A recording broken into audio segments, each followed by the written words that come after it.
badass as I am, okay, or like to think I am, in the back of my mind, I'm always fully aware of the fact that at any moment, I could be raped. The fact that I'm totally paranoid doesn't detract from the other fact, which is that this is true. So when someone picked up NYU student Amet St. Gian and sodomized and raped her repeatedly and bound her hands behind her back and shoved a tube sock down her throat and wrapped her face in packing tape and lopped off her long black hair and sliced up her genital area before he just dumped her by the side of the Belt Parkway. It didn't escape me for 1 second that she could have just as easily have been me. To begin with, the bar she was last seen alive in is around the corner from my house. Yeah, just around the corner. And that is just to begin with. So for the first few days, I locked myself in my apartment, and it kind of got to the point where I was maybe a little too scared to take a shower. And this isn't some boogeyman fantasy. I've read every FBI criminal profile that's out there, and almost every animal book that's been written.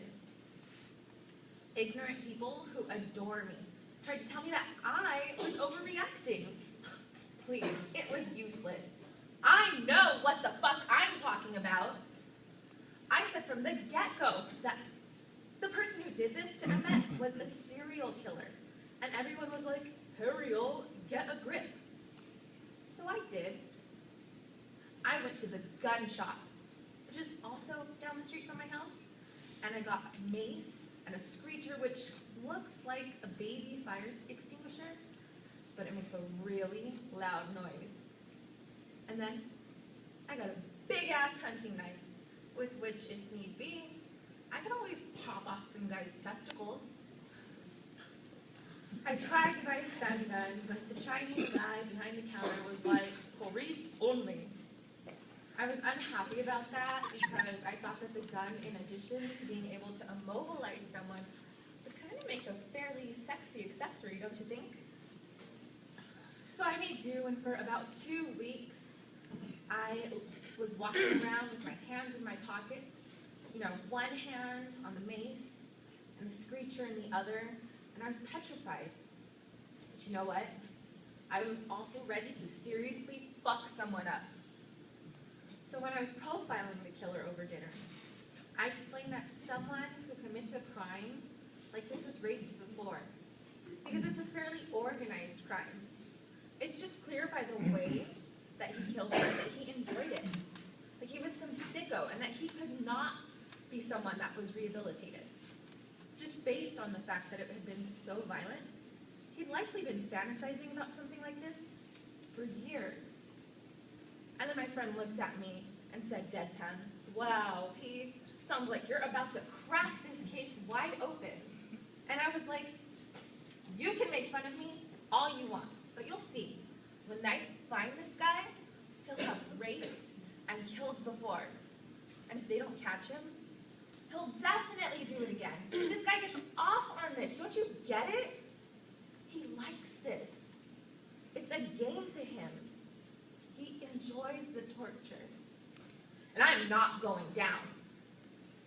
Of course, I screamed this as I was exhibiting my array of weaponry, screecher in one hand, mace in the other, so kind of looked a little crazy, and he looked at me as though I completely lost my mind.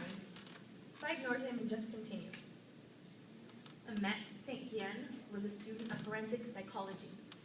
If anyone knew about these sociopaths, it was her.